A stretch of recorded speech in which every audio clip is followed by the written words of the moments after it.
If you are capable of causing depression to yourself, I'm saying this not without any concern for your illness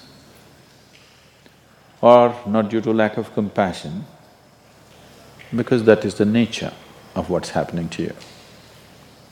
If you're causing depression to yourself, you are able to generate substantial amount of intense emotions and thoughts, but in the wrong direction. If you don't have very strong emotions, very intense thoughts about something, you cannot get depressed. It is just that you are generating thoughts and emotion which work against you, not for you. So you are strong enough to cause depression to yourself because for you to cause a mental illness for yourself, unless you're pathologically ill, which is just a small number of people, rest are all self-created. Most of them are self-created. A few are pathologically ill, they cannot help it. It just comes from within because of genetic and other factors. Almost everybody here, if we train them towards a certain kind of thought process and emotion and push them a little bit with the outside situations, almost everybody will go lose their mental balance. They will become clinically ill. They can be driven to madness, I'm saying, because the line between sanity and insanity is very thin. People keep pushing it. You get angry, you're pushing the line. It's a thin line. In fact, when you get angry, you know you're pushing the line. That's why the expression, I was mad at somebody. You're not mad at somebody, you're just going mad. You cannot be mad at somebody. You're just pushing your sanity, the boundaries of sanity and moving into insanity for a certain period of time and coming back. You do one thing, every day you try this, 10 minutes a day. Try intense anger on somebody. What? You will see in 3 months' time, you will be clinically there. Yes. Just try it if you want. Because if you keep pushing the line, you go mad and you come back, you go mad and you come back, one day you're not able to come back, that's all. One day you're not able to turn back, then you're clinically ill. You must understand, even if you got angry for a moment, you're already ill.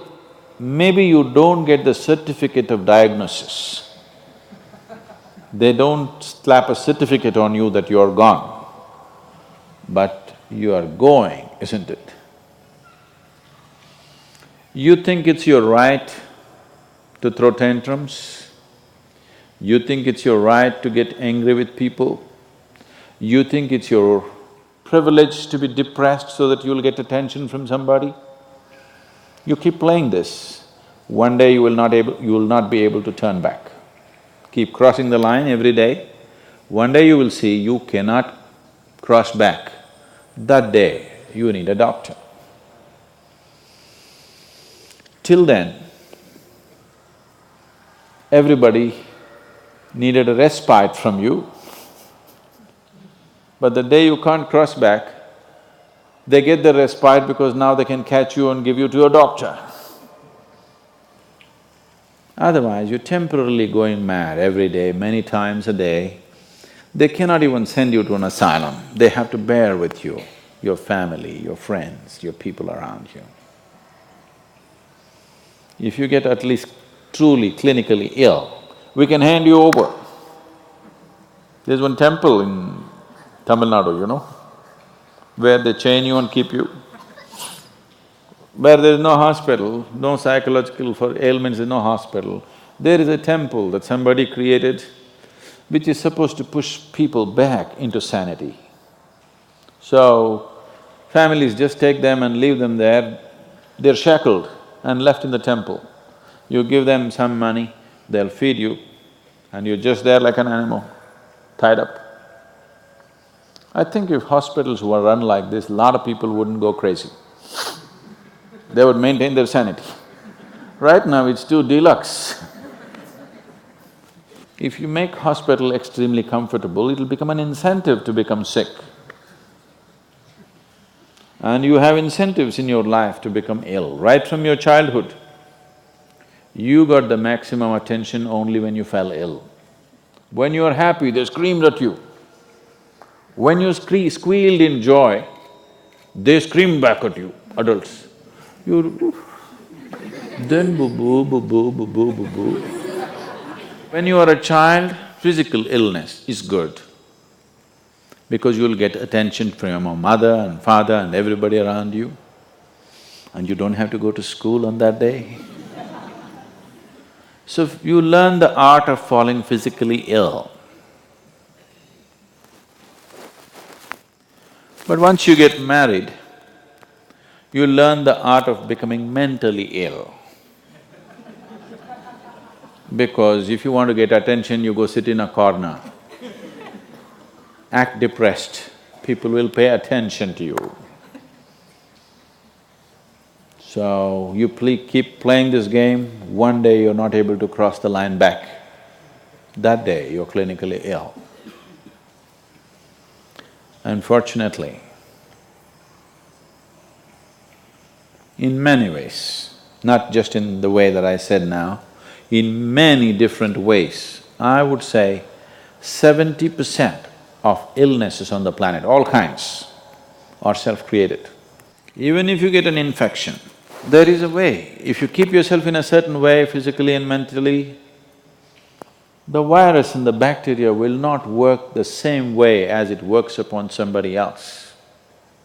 If you set yourself like this, no matter what's happening, anyway, I have to go and do this, this and this. There's no break from that. The last 29 years, I have not been able to cancel one program because I'm running temperature, I got a cold, I got this, I got that. It doesn't matter what's happening, what you have to do, you anyway have to do.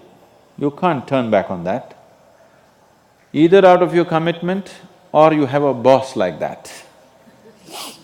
One way or the other, if it happens, then you will see, you will not at all fall sick so often. Because if you have temperature, you still have to go. If it's summer, you still go, right?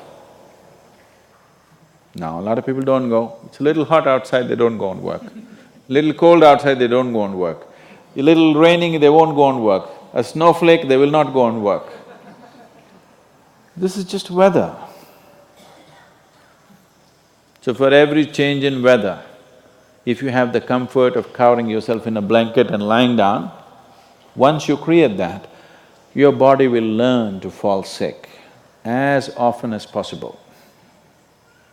If you just keep it this way, it doesn't matter what it is, anyway I have to go and do what I have to do, you will see your body will just bounce back as quickly as possible, even if it gets the worst kind of infections.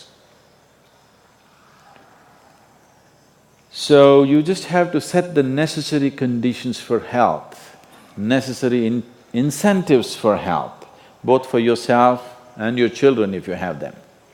Do not set incentives for sickness. The child is sick, observe him from a distance, never go cuddle him. He knows that's the worst time of his life and he knows he has to get well soon. And give him the best attention when he is joyful.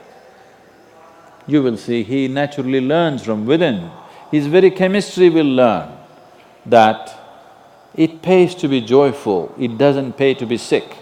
If you make this very clear to your own biology, to your own chemistry and to everybody around you, you will see people will not fall sick as often as they are right now. So set that up for yourself. You will see you will get healthy. If you can turn your mind this way, you can also turn it this way. I want you to understand this. No, no, I'm like this because my father abused me when I was 7 years of age. If you know all that bullshit, you can as well turn yourself around, isn't it? It's time. You must understand, mentally, physiologically, chemically, energy-wise, you must clearly understand it doesn't pay to be sick, unhappy, depressed. It doesn't pay. To be joyful and ecstatic, it pays. If you make this clear to all these people inside, they will all behave properly.